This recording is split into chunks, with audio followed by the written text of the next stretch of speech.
Good afternoon, everyone. I'm Beth Spasia with WSIU Public Broadcasting, and I'm pleased to welcome you today to our Indie Lens pop-up community conversation. And this particular dialogue will focus on a film, Missing in Brooks County.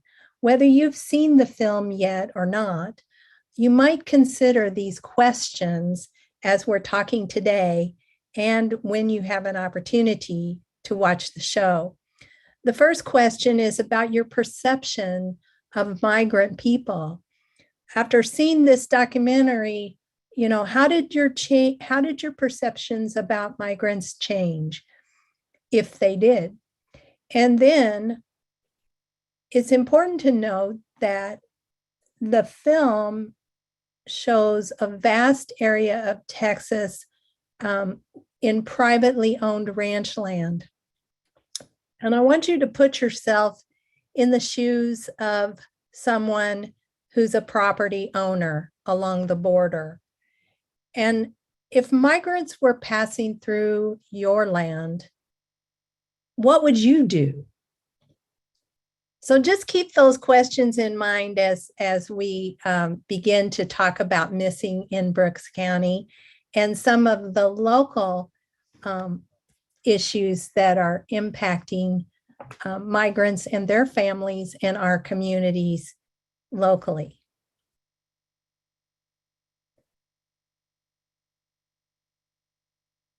So I wanted to just share a brief description of the film with you. It's Eddie Canales, a gentleman who runs the South Texas Human Rights Center. But the messages that strangers leave on Eddie's phone speak to his unofficial role as a private detective. In a rural community where migrants go missing more than anywhere else in the United States, families of lost loved ones call Eddie for help. In this film, we see Omar and Michelle reach out for help finding Omar's brother, Homero, a long-time but undocumented U.S. resident who has deported to Mexico after he is caught in a traffic stop at age 27. He's struggling to adjust in an unfamiliar country, and eventually he tries to return home where he has lived for most of his life, and he disappears in Brooks County. Another man goes missing. His family also turns to the South Texas Human Rights Center, and it's describing the familiar predicament of Mexico, a choice between living in lifelong poverty or gang affiliation, and it is compelling migrants to cross the border. So the film follows Eddie as he engages with Border Patrol agents to unlock the mysteries and confront agonizing facts of life and death in a South Texas town many miles north of the border. So now let's watch a trailer from the film, Missing in Brooks County.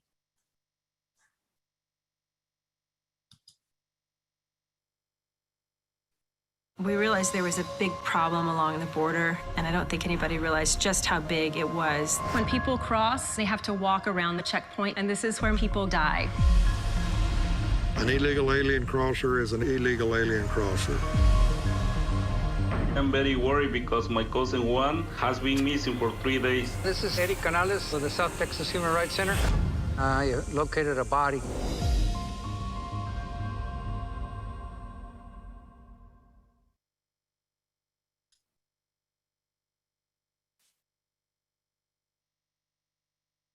All right.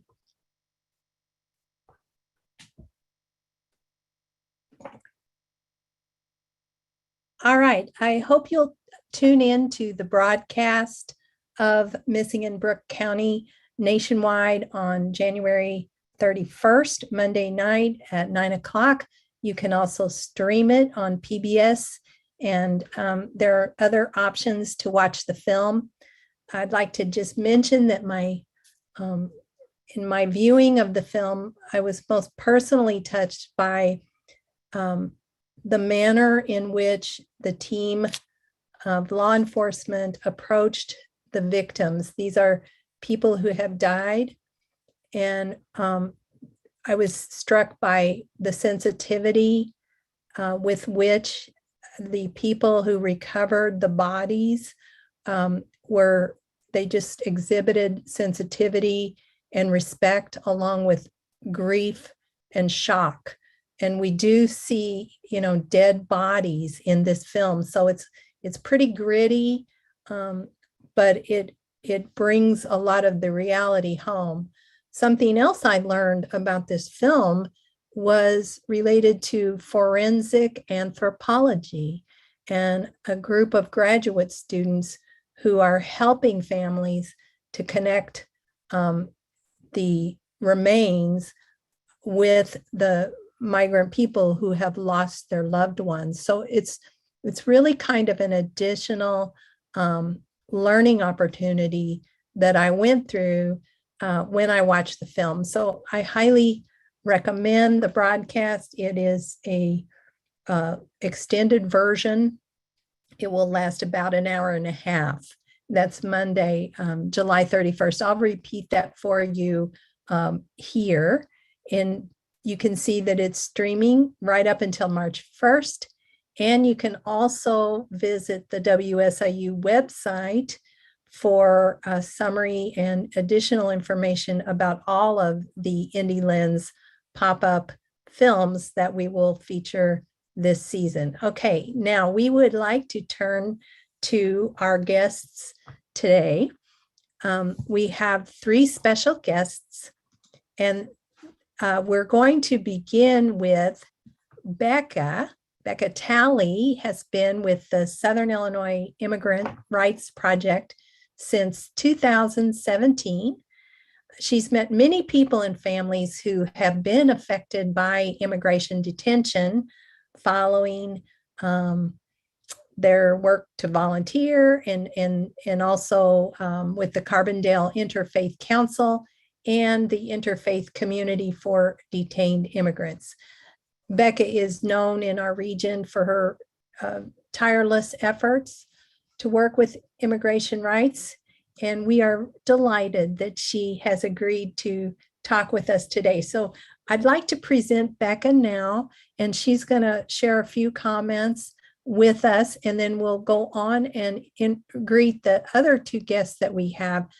Afterward, we'll engage in a Q&A with all of our participants today. So, Becca. Hello, thank you so much, Beth. Again, my name is Becca, and Beth explained a little of my background, and I see some familiar faces joining us in the chat. Beth, did you want us to go ahead now, or did you want to introduce the other guests first?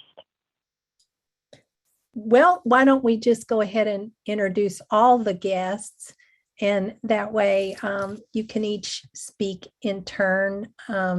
I want to also encourage the audience to raise your hand. There's a little emoticon on the bottom of your screen, of your Zoom screen. If you see a little icon that says raise hand, if you would like to be put on, if you would like to actually speak, you can raise your hand. Otherwise, you can put some questions or comments in the chat box. You can also use the Q&A box, and we will be monitoring that throughout our presentation today. So let me just introduce our next guest, Amir Sumrall. All right, Amir is a second-year law student at Southern Illinois University. This summer, he completed a public interest fellowship in immigration and human rights law at the Refugee and Immigrant Center for Education and Legal Services. This goes by the acronym RACES. The scope of work primarily involved affirmative cases for DACA students. Part of his time was also spent on a separate detainee project at Carrizo Springs, and that was also through RACES, where he worked with children and young adults who had been detained at the border and required legal assistance. Amir is interested in diversity and inclusion on campus, and he's seeking career opportunities related to immigration and human rights. So let's just, Amir, can you show yourself and say hello, please? Yes, hi. Thank you for the introduction, Jennifer. As she said, I have worked this last summer as a Bartolak Fellow with the Refugee and Immigrant Center for Education and Legal Services. A lot of it overlapped with themes throughout the film. But yeah, thank you. I look forward to discussing. Okay, great. And next, I'd like to present Sister Erica Jordan. She is a Dominican Sister of Sinsinawa, Wisconsin, and she currently lives in Kenosha. For 25 years, Sister Erica was an elementary school principal in the Chicago Archdiocese, and she served in 3 different schools where the population was predominantly Mexican American. She's retired and moved to Kenosha, and while there, she has been involved in 2 efforts related to immigration. The first is Congregations United to Serve Humanity. It's an interfaith group where she serves on the Religious Leader Caucus and the Immigration Task Force. In addition, Sister Erica is involved with Interfaith Community for Detained Immigrants. This is part of a jail visitation program. And at this time, they are doing virtual visits because of the pandemic. Interestingly, Sister Erica has volunteered for a week in McAllen, Texas. This is very near to Brooks County and the location of our film. And she was at an immigrant respite center sponsored by the Catholic Charities of the Rio Grande Valley. Let's welcome Sister Erica. Thanks so much, Beth, for the introduction. I'm really grateful for the opportunity to be part of this conversation today. I think you covered everything I would say in introducing myself. I'm just grateful to be involved in this kind of work and look forward to sharing a little more with you about it. Okay, great. So what we'd like to do is have Becca, could you please share a few of your comments concerning the film or other ways that you connect to the work of the Southern Illinois Immigration Rights Group? Absolutely. Thank you, Beth. So even though the film took place in Texas and dealt with migration at the southern border, it actually reminded me a lot about the stories of people I've met here in Southern Illinois and in other places across the country who had ended up in immigration detention. So I think there actually are strong connections, and I do recommend the film. I found it very enlightening also. But many migrants who attempt to cross the border actually do end up being detained by Customs and Border Control or Patrol. And if they're deemed to have a credible fear of returning to their countries, then they might end up being transferred to Immigration and Custom Enforcement detention centers, which are located throughout the United States. And in ICE custody, that's where they're awaiting their court hearings. And as many of you do know, until recently, one of those detention centers was located in Pulaski County Jail in Allen, Illinois, just about an hour south of Carbondale.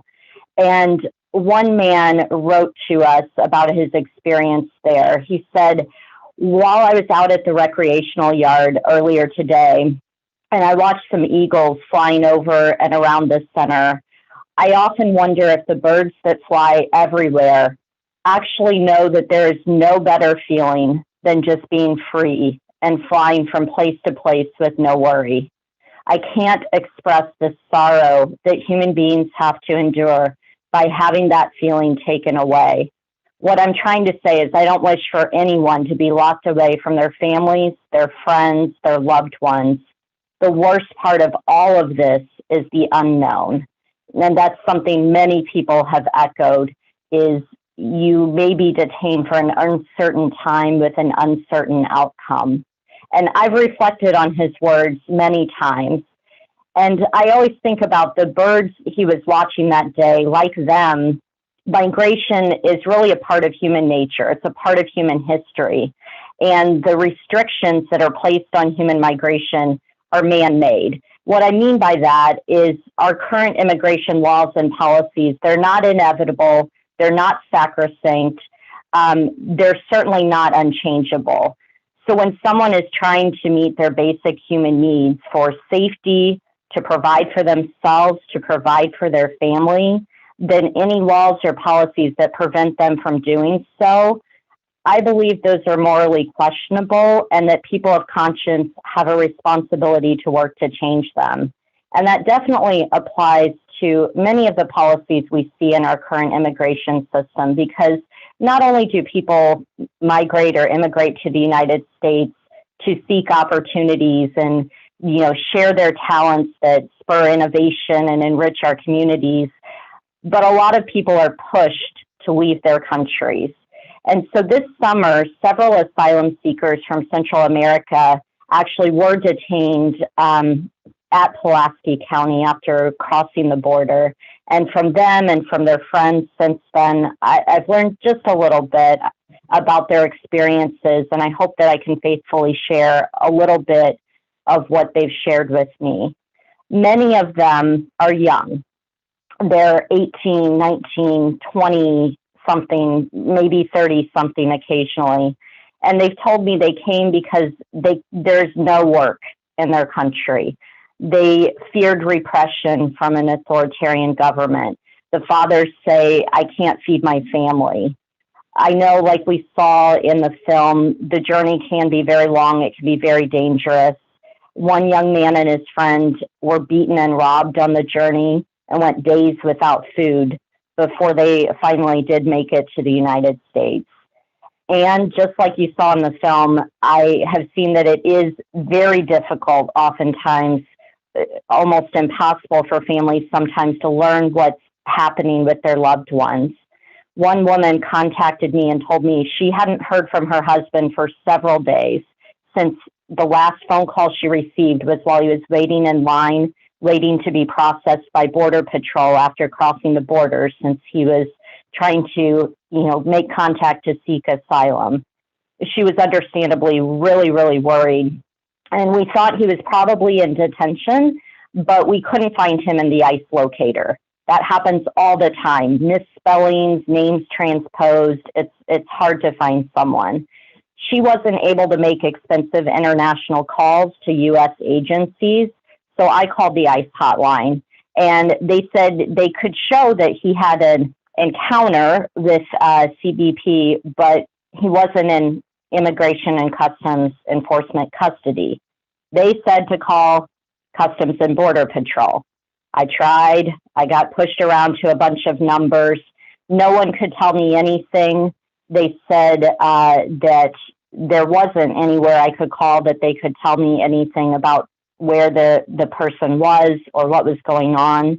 When I asked them how someone was supposed to find their loved one, they didn't have any answer. And frankly, the callous, dismissive attitude was pretty shocking. I can only imagine how unbearable it would be to make that same phone call if it was my own partner or father or sister that I was trying to find. And then after other attempts, including trying to reach out to organizations like Mr. Canales in the film works with, who do search and rescue, because we'd started to fear the worst, finally her husband called from a detention center with ICE, and he'd been in detention since the last call to his wife, but he hadn't been able to connect with her because he'd been in quarantine since he arrived, which is very common. It makes it hard for people to connect with their families, although it's, of course, part of important safety features. And so she'd been distraught for 2 weeks, unable to know where he was. And then once in detention, it seems like the young men especially seem to have a very difficult time. They almost always tell me that they've never been locked up before, and it's an absolutely shocking, overwhelming experience. It induces severe depression in many of them. This is the first experience they are having in the United States. And while I've seen a lot of kindness from men and women in detention towards one another, I still know it's not a place where you have privacy. And it's not a place where people generally feel comfortable expressing some of the very difficult emotions of sadness and even despair that someone might feel in those circumstances. Yet these young men sometimes can't help it, and they're literally in tears over the situation that they found themselves in, fearing to be sent back, but also finding it really, really hard to endure being basically locked up in a jail, which detention centers are often euphemisms for jails. And they've not done anything wrong. Seeking asylum is protected by international law.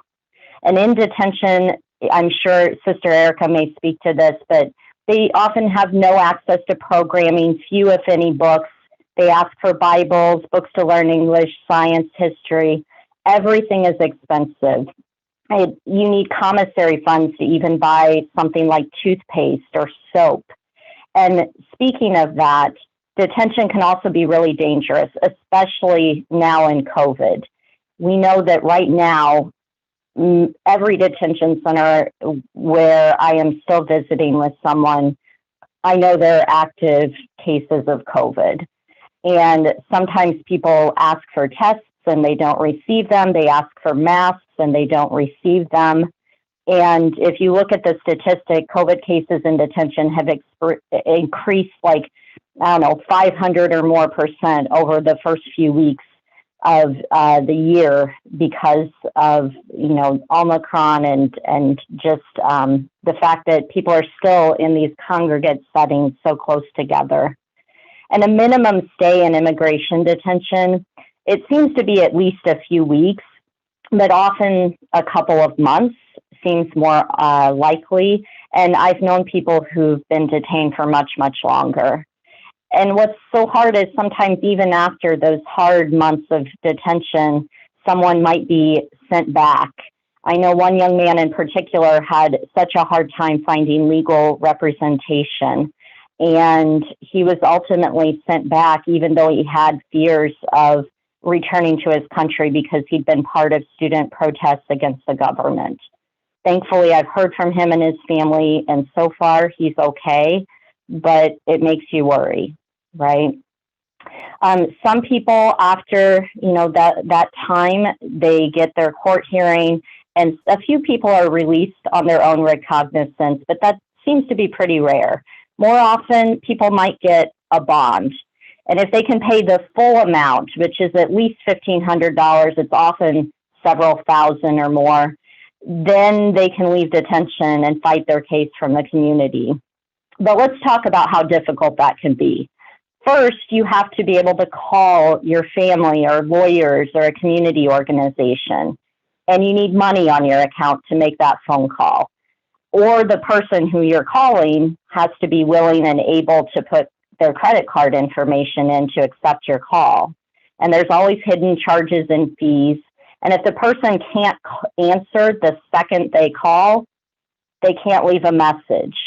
Also, in detention, a lot of times the phone systems are malfunctioning.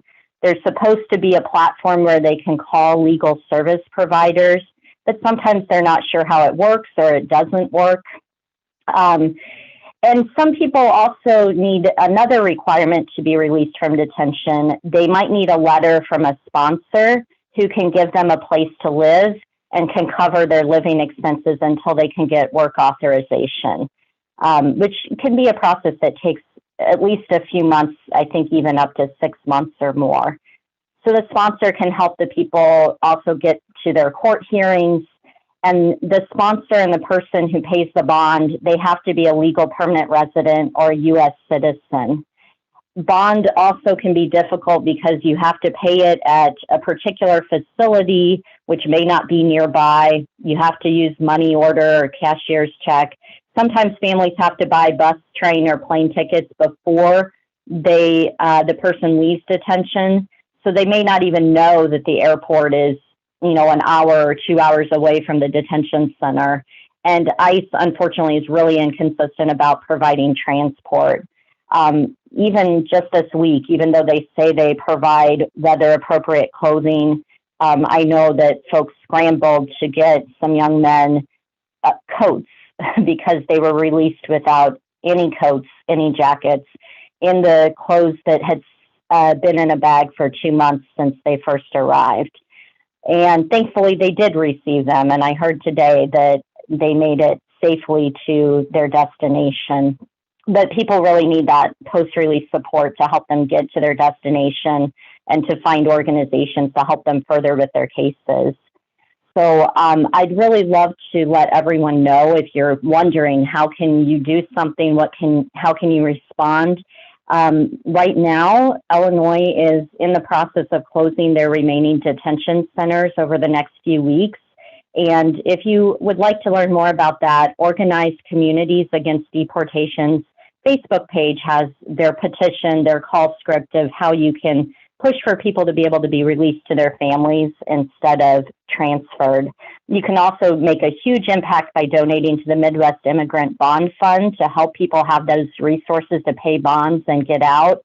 And finally, if you are interested in learning more to see if you might want to sponsor an asylum seeker, you can sign up as a volunteer or even just learn more with the Asylum Seekers Sponsorship Project. So thank you so much for allowing me to be part of the discussion today. Wow, Becca, that was such an informative kind of orientation to all of the pitfalls and the challenges and the devastating consequences of our current system.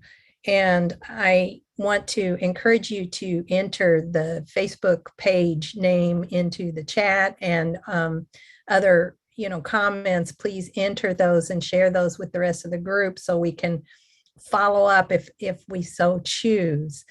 I particularly appreciate what you had to say about migration and how that's part of the world, and how that tension with sort of the humanitarian crisis that exists, how that kind of interplay is happening. So thank you very much for your initial comments. We're going to move on to our other panelists now and let them take some time to share.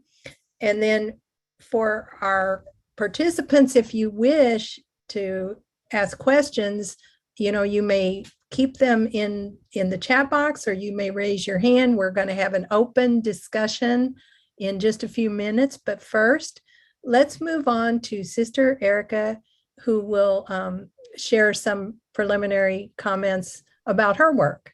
Thank you. Thanks, Beth. Well, I began working with immigrant people from Mexico and Central America in the mid-1980s, when I became principal of St. Pius V School in the Pilsen neighborhood of Chicago. At that time, Pilsen was a port of entry for Spanish-speaking immigrants, and many Catholic churches there were welcoming and supportive and had programs and help for people. And that word, of course, went back to the countries of origin. So the immigrant stream kept coming because people knew they could get help. In subsequent years, I was principal of 2 other schools and immigrant communities. And then when I retired in 2016, as Beth said, I started volunteering with the Interfaith Community for Detained Immigrants, which has its offices in Chicago. And we had in-person jail visitation at that time in Illinois, in McHenry County and Kankakee County, and in Wisconsin at Kenosha County and Dodge County. And I visited in the detention centers in Wisconsin. And then, of course, COVID has prevented in-person visits since then. So we initiated a virtual visit, like a FaceTime visit, with anyone in the detention centers who wants to have that kind of conversation. ICDI is able to have this program under the rubric of pastoral visit.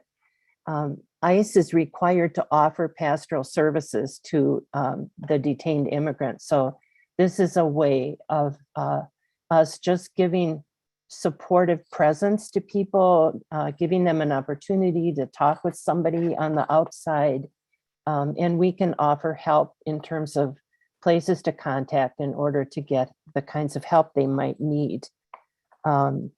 As Becca said, Illinois is terminating its contracts with ICE to house immigrants, but ICDI is committed to following these folks wherever they go if they continue in detention. They could be sent anywhere really in the United States, but we will follow and try to stay in touch as long as there are people being detained. In my local interfaith group, our immigration task force is currently helping to house Afghans who are being cared for right now at Fort McCoy in Wisconsin until there are places in different communities that can welcome them. My religious community, the Sinsinawa Dominicans, is also involved in advocacy for immigrants.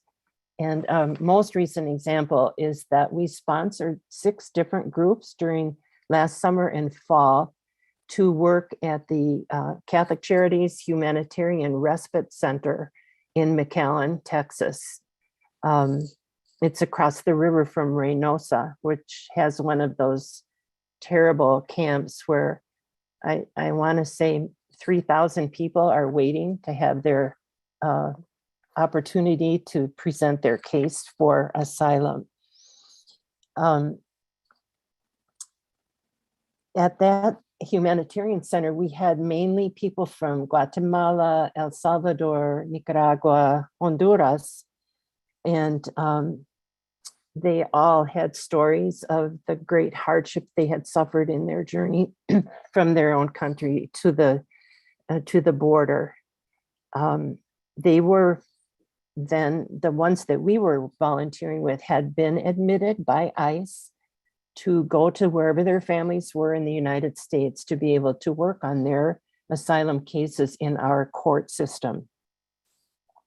One thing that I noticed while I was there that I thought was unnecessarily cruel is that so many people, but it seemed like mainly women, had been given ankle bracelets to wear from ICE. And there is no regulation that says ICE has to monitor people who have been admitted to the country legally to work on their cases. And so it's a choice they make just to make things difficult for people. Ankle bracelets are uncomfortable. They make dressing and undressing difficult. They're embarrassing, they're hot. They have to be recharged or else they set off an alarm. They're just ugly and unnecessary. And I'm told that it's totally arbitrary about who gets one of those. Regarding the film, Missing in Brooks County, I found it a poignant visual reminder of stories that I had heard from families in my schools. One I'd like to tell you is about a woman, I'll call Anna, who had 3 children in the school. And she came by the office to tell me that she was going to return to Mexico for a short time, because her mother had died and she wanted to spend some time with her family. And the plan was that she would return after 10 days.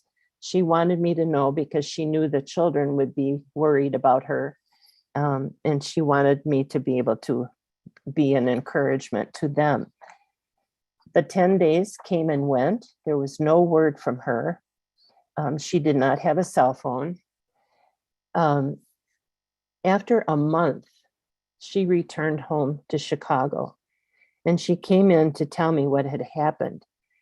She had well, of course, she was able to go to Mexico with no problem because she had her Mexican identity documents, but to return, she had to use the services of a coyote to get back in the US. So she had crossed the Rio Grande at night with some other people and the coyote. And then she was taken to somewhere, she knew not where, to a tractor trailer. And she, with the other people, spent 2 days traveling in this tractor trailer. And then it stopped and they were all transferred to another truck. And her assumption, of course, is that she was going to Chicago. But instead, this truck went to California. She had no way at that point to be in touch with her family. And she was so terrified.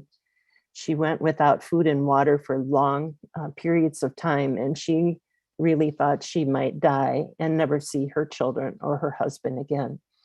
When she got to California, she was finally able to make a call, and her husband wired money so she could take the Greyhound bus from California back to Chicago. So she came in to the school office to tell me what had happened.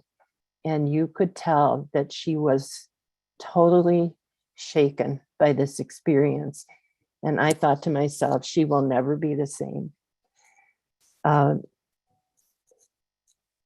As I watched the film, I was thinking, as we were watching, this was happening to people, not only in Brooks County, but probably many other places along the border. I have also many remembrances of the effects on children of having undocumented parents. I think the worst thing of all was that they had to learn not to answer the door of their home for fear that ICE would be there to pick up one of their parents. And so they were told they had to get an adult to answer the door, and that anybody who was out there looking like they were in a police uniform had to present a document signed by a judge saying that they could come in. But just imagine the fear of trying to stay on one side of the door and refuse law enforcement from coming into your home. That's a real stretch for people who live with fear about what may happen to them. And imagine the trauma that everybody in the family carries. Children think that maybe someday when they get home from school, they'll wait and their parent won't come. Or if their parents are detained, who's going to support them? Who's going to buy their groceries? It's hard to imagine living with that kind of fear and trauma. As I think back over my time working with families in school, I consider it a privilege to have known and worked with them on behalf of their feeling welcome in our country, even though I couldn't do a lot legally.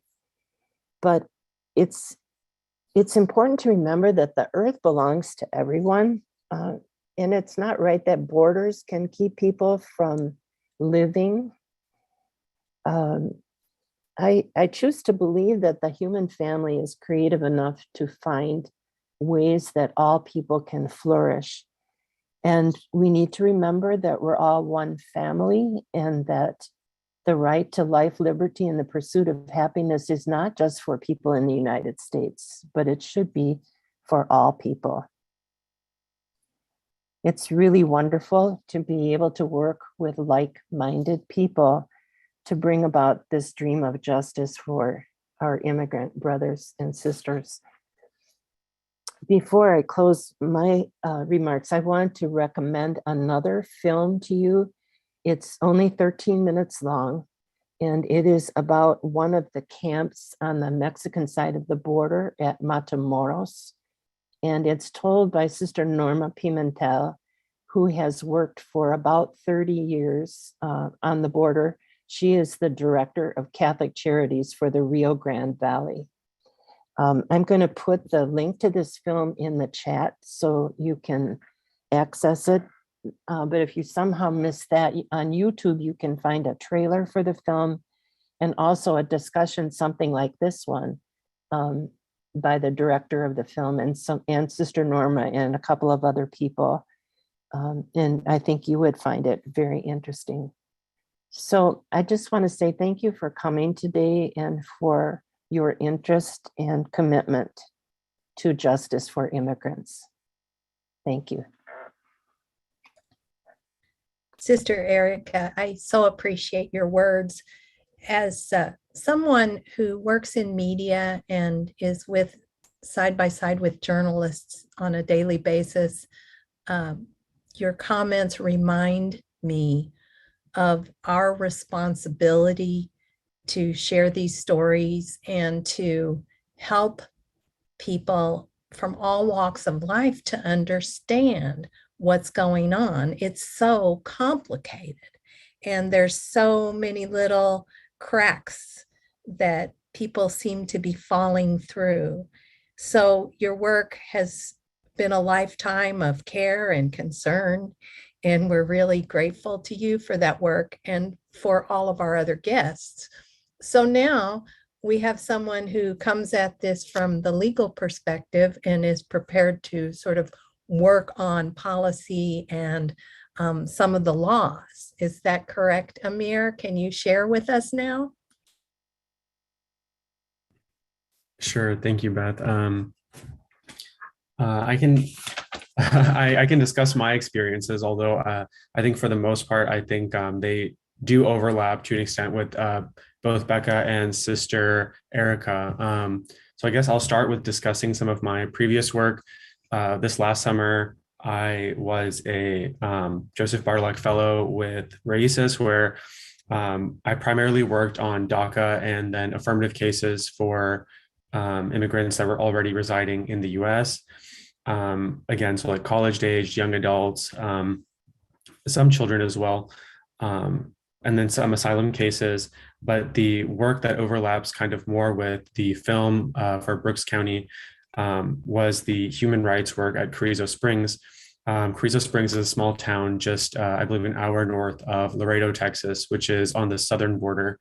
And a lot of this work was with those who were detained, and those were more young children and again, like young adults who had made this same journey. And although I'm so glad to hear from them that theirs was not as harrowing as what we had seen kind of in the film, it's still, it definitely does take a toll on anyone, but particularly children and young adults of that age who going from a country where there's little social mobility and there's little opportunity, and typically they may not have the same freedoms that we have here, and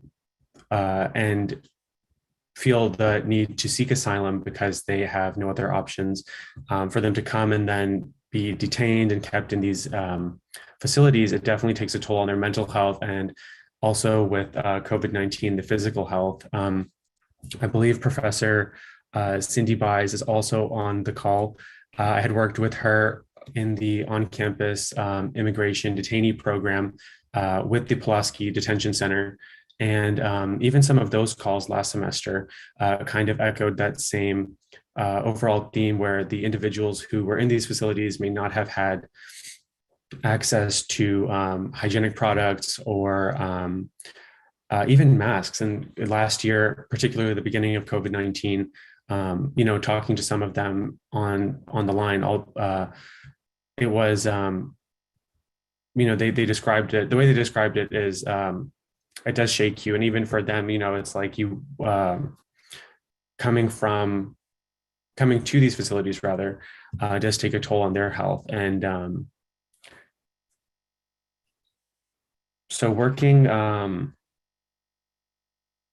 to sort of correct that, and to, I feel like what the film really highlighted was sort of the gap between where the policy ends and the humanity of it begins. And it's not so much a political issue as it is a human rights issue. Kind of piggybacking off of what Becca had also mentioned, the detainee centers are, even in terms of the infrastructure regarding technology, they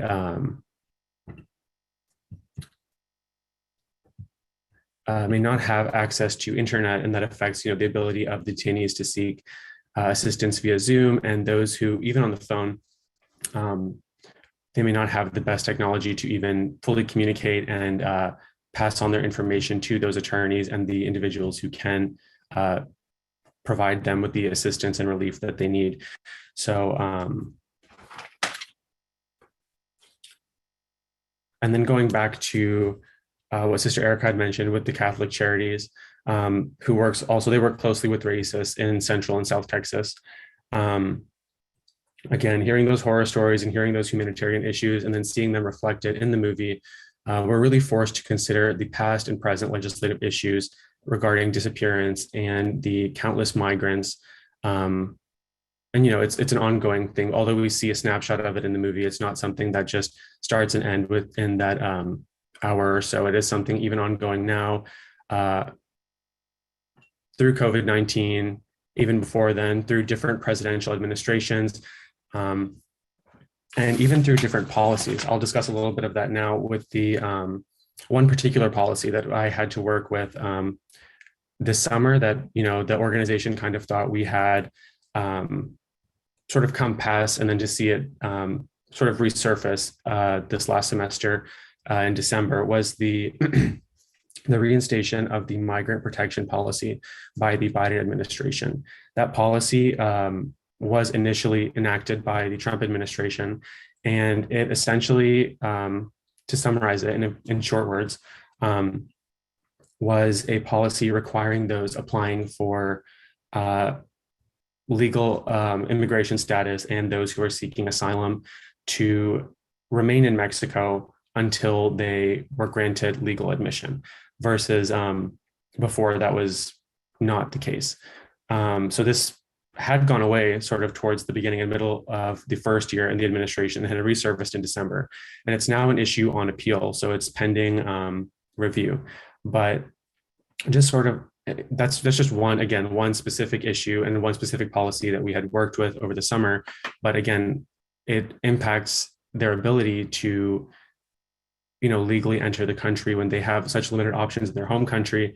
A lot of the individuals also you speak to on or had spoken to on the phone or on via Zoom, they had expressed other issues like I mentioned earlier, freedom of expression, freedom of religion, freedom to seek economic opportunity. A lot of them in their towns have no social mobility. And so typically also young men and women are recruited by local gangs and get involved in gang activity because there's no other means to, support their families. So that's just one specific example of how policy can impact individuals. But I think the film, again, did a great job at addressing, or at least taking a snapshot of issues in a clear lens where we're able to see from a very humane and harrowing point of view, sort of how individuals can fall through the holes and cracks in current policy. And again, how we can take steps to help remedy that. And I think, again, Sister Erica and Becca did a great job of pointing out resources and places to donate and help. I believe they're in the chat. And again, thank you, Beth and Jennifer, for organizing this. Okay, Amir, thank you for contributing, what you have learned in your fellowship and the work that you've been doing. And I think the comments about children and youth are particularly relevant here.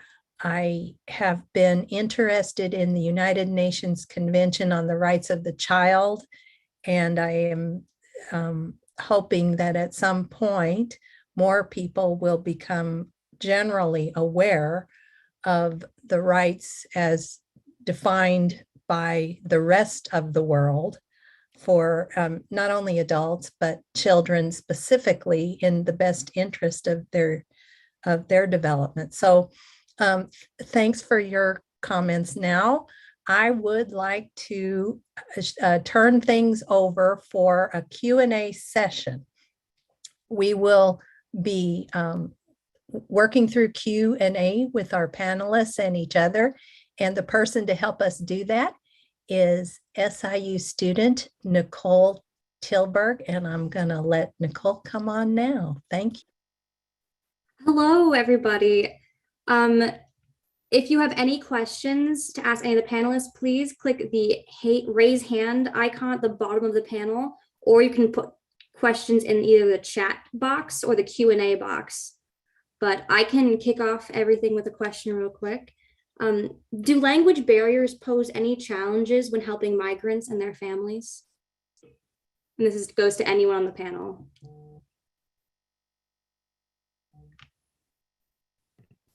I can jump in on this one. The majority of them, I believe it depends on their, all of them do speak Spanish, so it definitely doesn't hurt to be bilingual. But I think in terms of their, in providing them assistance and sort of helping convey their message to others, it definitely may pose a barrier, yes.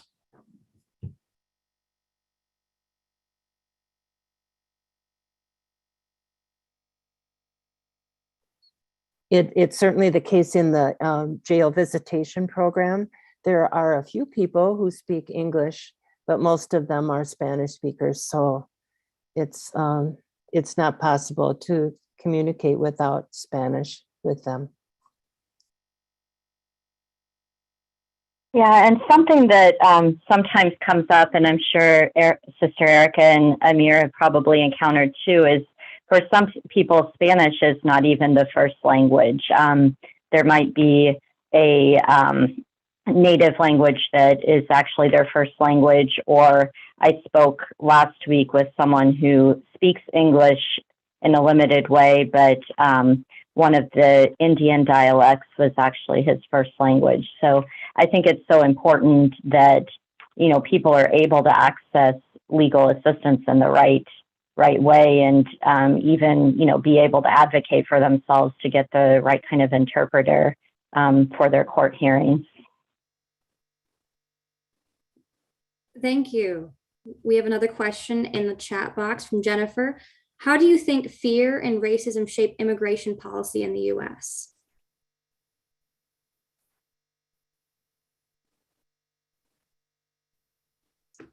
So here we go with some politics, right? It's not possible to separate racism from our immigration policy. I think many people would say that right now in the United States that there's a real fear of the browning of America, and that some of the things that are happening right now are in opposition, even including the voting rights, to make sure that white people are able to have the greater say in what happens in our country. I think also building off of that, part of it is along with racism, I think it sort of does dehumanize those immigrants to a degree. And I think part of what the movie showed us was the rehumanizing or the humane aspect of it, that, at the end of the day, much like actually exactly what Sister Erica was saying, is that we're all humans, and basic human rights shouldn't be politicized in the way sometimes that they tend to be. And this is more of a human rights issue at the end of the day. One thing I have noticed for myself is when I have those conversations with someone and they raise questions about immigration, a lot of times I think the stories and the narratives that we consume inform people's beliefs about immigration. And I think there's too many times where in the media, in movies, and wherever it may be, people may not have had the chances that I've had, or that, some of the others here today, to actually hear someone's story from them. And instead they're getting the idea of what immigrants are or what migrants are from movies that, paint all of Central America as involved in the drug trade or something like that. And in fact, a lot of people who are coming here are trying to avoid that involvement. But I've heard from people who are threatened because they refuse to be involved with that. So I think it's really important to have people be able to tell their stories and have, like Amir was saying, that more complete, humane presentation. And another thing that I notice is policing, right?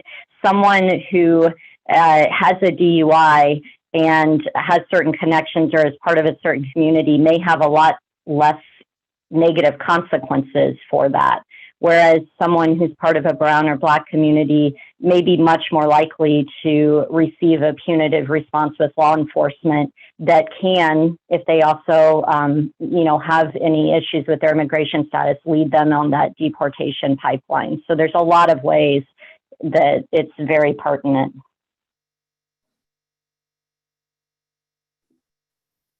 Another question linking off of that, what effect do you think words like illegal and alien have on the way people think about immigrants? I would say it further dehumanizes, it takes them, they're not people, they're aliens. Those types of words, it is it's polarizing language that sort of takes away from the humane aspect of it. And I think that kind of goes back to the last question as well. That does sort of feed into the, or it may at least feed into sort of the racism that may be involved in immigration policy. And that may also, at least legally, the entire legal field tends to bleed from one area into another area. So I think that definitely also has a potential of influencing other areas of the law as well. As we've seen with certain studies on rates of, or I guess the demographics of like the prison system in terms of different ethnic backgrounds, certain types of crimes are disproportionately, representing one race or ethnicity over another. So I think that definitely has the potential to bleed in between different areas of the law and influence the language part of it as well.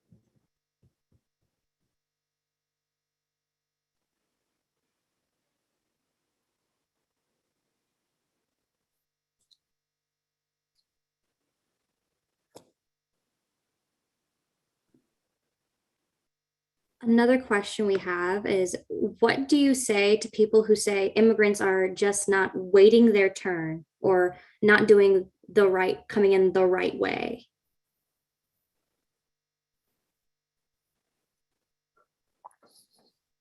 I think the wait time right now for people from Mexico is something like 20 years because it's such a long line. So anybody who's worried about survival of themselves or their families should certainly not be expected to wait in a line like that.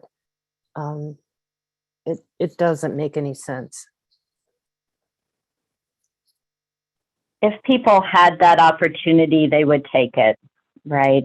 The problem is for many people, I think Amir was saying, people fall through the cracks. There's not a realistic legal pathway that they can take if they don't have, close family like Sister Erica was sharing, and even then it's long and costly, or they don't have a highly specialized career and a company that'll sponsor them. And I've known people who, had legitimate fears of going back to their country, but their case didn't fall into the exact parameters of asylum, or they weren't able to offer enough proof to satisfy the immigration judges. So like Sister Erica said, when it's, sometimes people can't wait, and sometimes they really just don't have a path that is available to them. There are many times with the people that I was visiting in the jail who couldn't get proof. They may have had several family members killed, but if they didn't have any documentation, death certificates or an article from a newspaper or something that could be in the hand of a judge, they can just be accused of making it up so that they can stay. And it's very difficult to also get mail back and forth between Mexico and Central America. So a lot of the time people would ask us to write a letter on their behalf, which we would do, but it's certainly not as compelling as something in hand from their country, but they just aren't able to get anything that will suffice for the court. And I don't know if Amir has more information about this, but also there are statistics that people who have legal counsel are, many times more likely to be able to succeed. And legal counsel isn't provided for immigration cases unless you can afford it or you are lucky enough to be able to get an organization like Amir worked with to be able to represent you for free. A lot of people are trying to do this whole complicated process on their own too. I don't have the exact statistics, but that's something that we did discuss a lot over the summer as well, which is why they put such heavy emphasis on spending those extra hours and really becoming acquainted with how the system works and how to contribute in a positive way for budding attorneys. And I think sort of going back to the question, at the end of the day, many of them, at least from what some of the stories I've heard, is that they don't have a choice and they have already been threatened several times. And so to them, it's sort of, this is the last resort.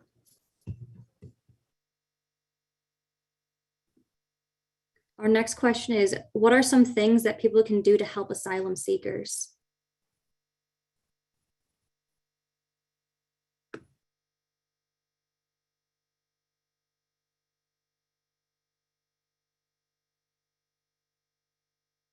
Well, one thing, and I know I shared them earlier, but if someone has the room and is interested in maybe, learning from someone and giving them space to be able to have somewhere to live as they can leave a detention center and be able to work from outside on their case, that is something that can give that person that door out of a detention center if they have a U.S. citizen or a legal permanent resident who's willing to sponsor them. Some people have family members who are able to do that. Some do not. And so that can be life-changing for someone. And the asylum, I believe it was the Asylum Seeker Sponsorship Project.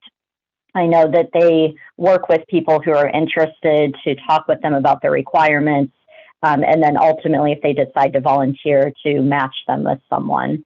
Also, just paying bond. I'm sure the others have experienced this too, but it seems like about every week, someone will contact me letting me know that they've got a bond that they're having trouble paying. So, donations to bond funds are amazing. And also working with the organization Sister Erica works with, people can visit with someone in detention. And, people just say it means so much to know someone cares, someone is thinking about them.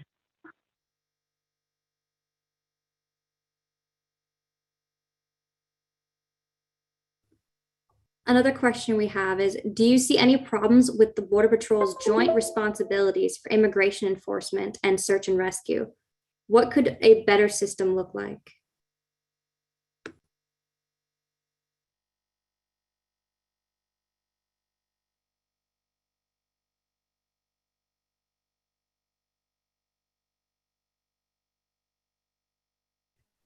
I'm not sure, I guess, what a better system would look like. It's very difficult to sort of reinvent the wheel in that way, but I think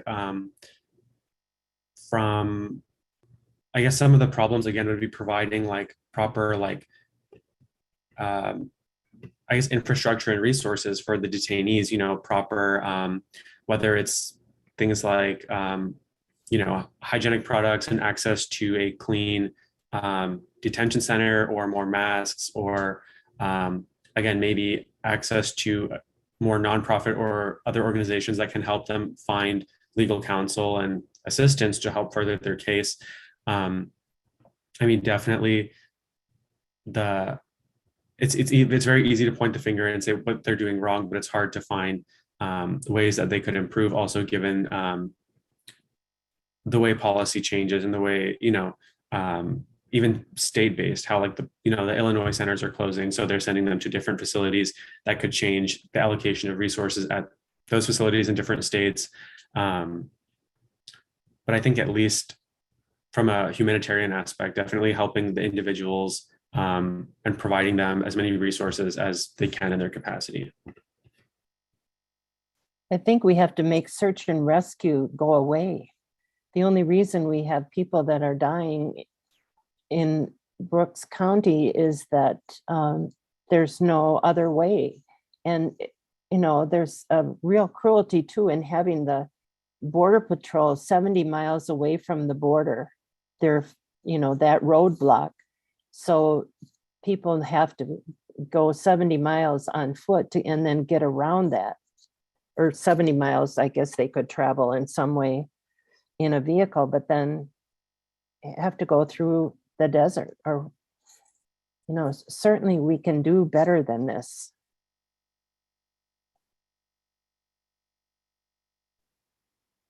Something about the reform of the Border Patrol. I don't know how that can happen, but there needs to be compassion somehow in the way that they deal with people.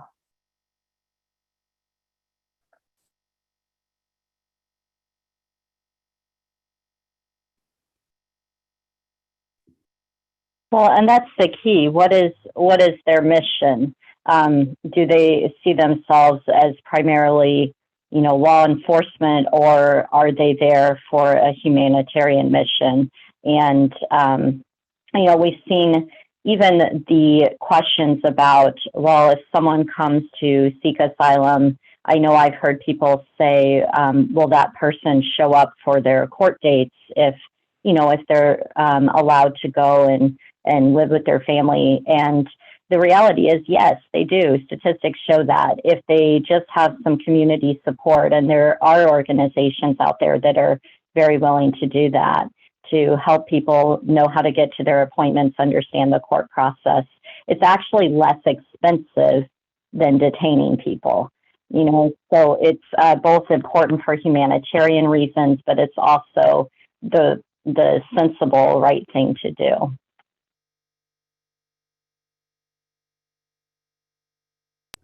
Another question we have is, what do you think about the scene in the film when you heard that the ranchers were not allowing them water, and they were having to drink contaminated water, getting sick and then dying? How did you feel about that? What did you think when you saw that part?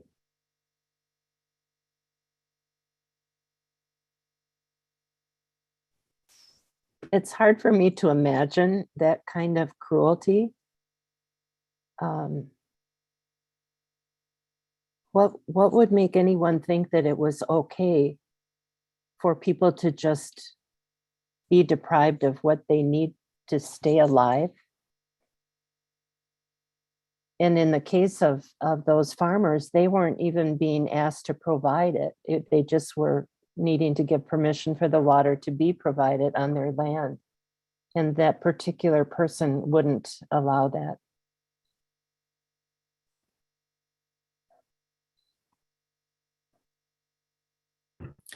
I think it's definitely fueled sort of by the underlying dehumanization and racism behind a lot of the ideologies involved in immigration. And sort of for that reason, you know, they likely, like the one, at least in the film, the property owners, for that reason, they were not really providing that. But I think if, again, this may go back to the previous question of sort of how would the system be reformed, and this is, you know, I think focusing on the human rights aspect would probably be the best way to go. Providing them with clean water and food and clean and safe facilities would likely go a long way in helping them at least have a chance at having their case heard, you know, before either a court or a judge, or at least bringing their case to the surface rather than having them fall through the cracks as well.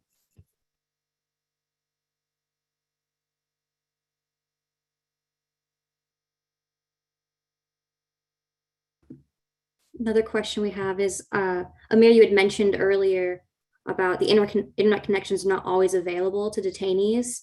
What can be done to improve communication through digital platforms?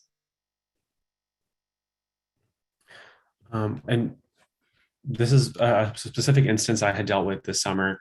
Was an individual who again on Zoom, the call had disconnected once or twice or was freezing. And that specific instance, I believe the detainee agent who was, supervising them had noticed this and had either turned on a hotspot, or I don't know, they did something to improve the connection. So that was one isolated incident that I really appreciated, that they, had gone through the effort of making sure that it was working properly. But I think, again, this may be a more of like a infrastructural question where it's, how can we improve and sort of capitalize on the resources already being allocated to these facilities? How can we improve the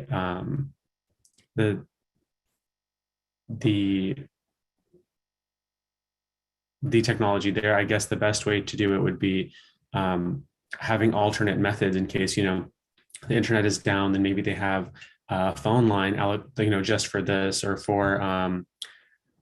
or potentially having, I don't know, maybe post-COVID, allowing in-person detainee interviews to be held, or again, other methods like that. I feel like similar to the reforming question, there's not really one right way to do it, but there are many avenues they could take to improve it on a whole.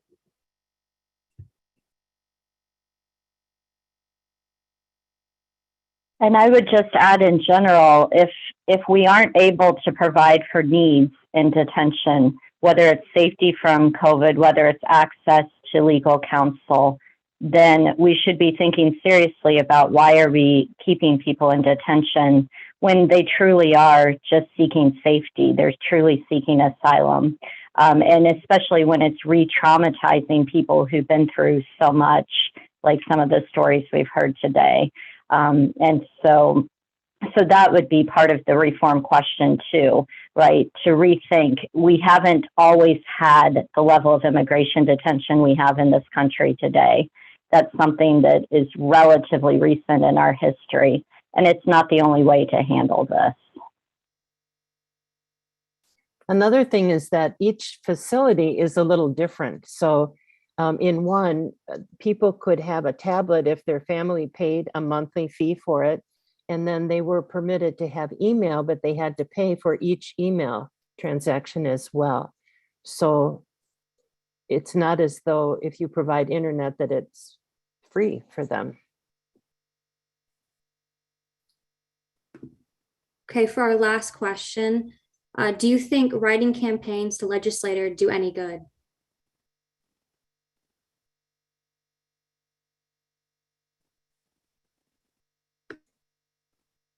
Well, I'm a believer in that. And also there's a wonderful app for your phone or computer called 5 Stars. And it has a lot of social justice issues there. So for instance, you could click on the link for immigration, and then it would list a number of different issues. And it gives you the number for your congresspeople and senators. And it gives you even a sample script if you want to use it. And it makes it very easy. And I'm told that it does make a difference because they catalog the calls that come in on certain issues. And one call represents, I don't know how many more people, but lots more people who would feel the same way.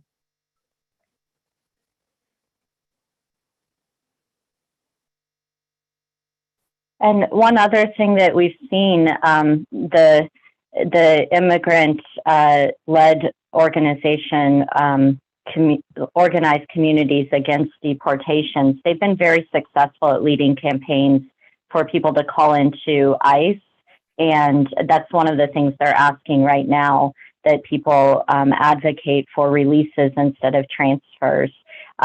So, whether or not it has as much impact as we'd hope, I certainly think we have the responsibility to try to use our voice.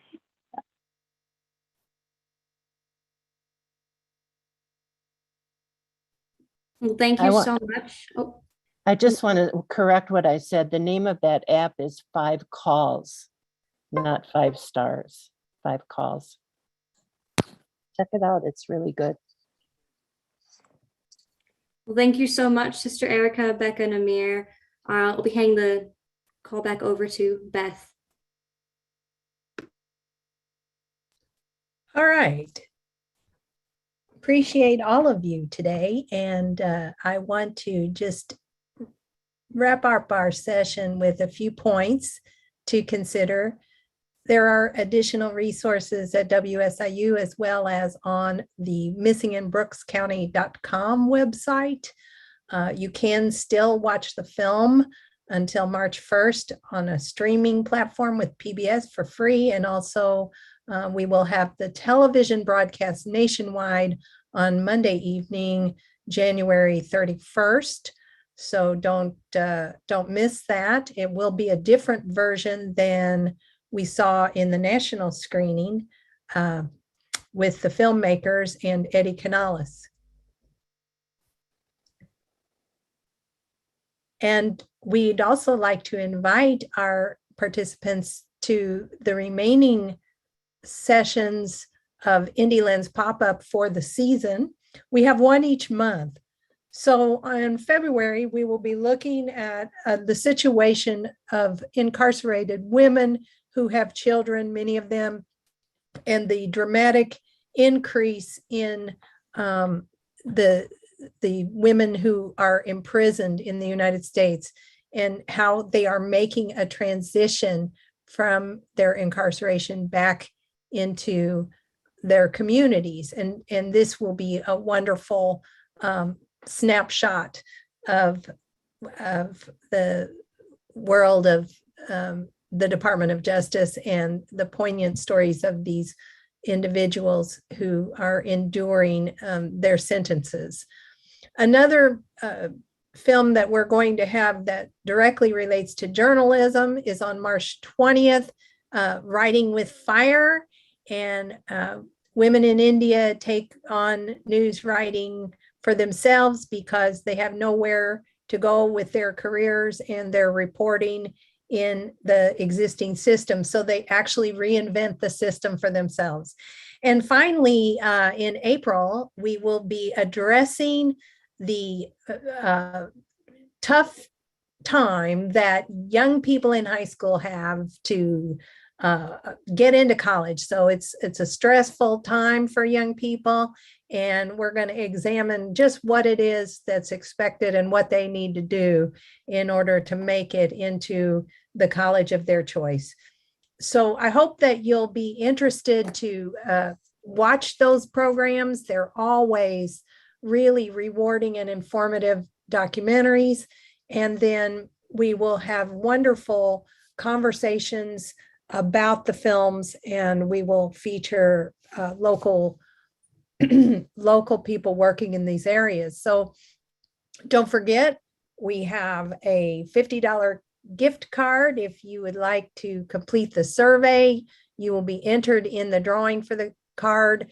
And the survey is an interactive link that you can get from the chat box. I see where Diana has just posted that link in the chat box. Copy that and paste it into your browser and take 5 minutes to do the survey after this event, because it really helps us to create a better experience for our IndieLens pop-up series.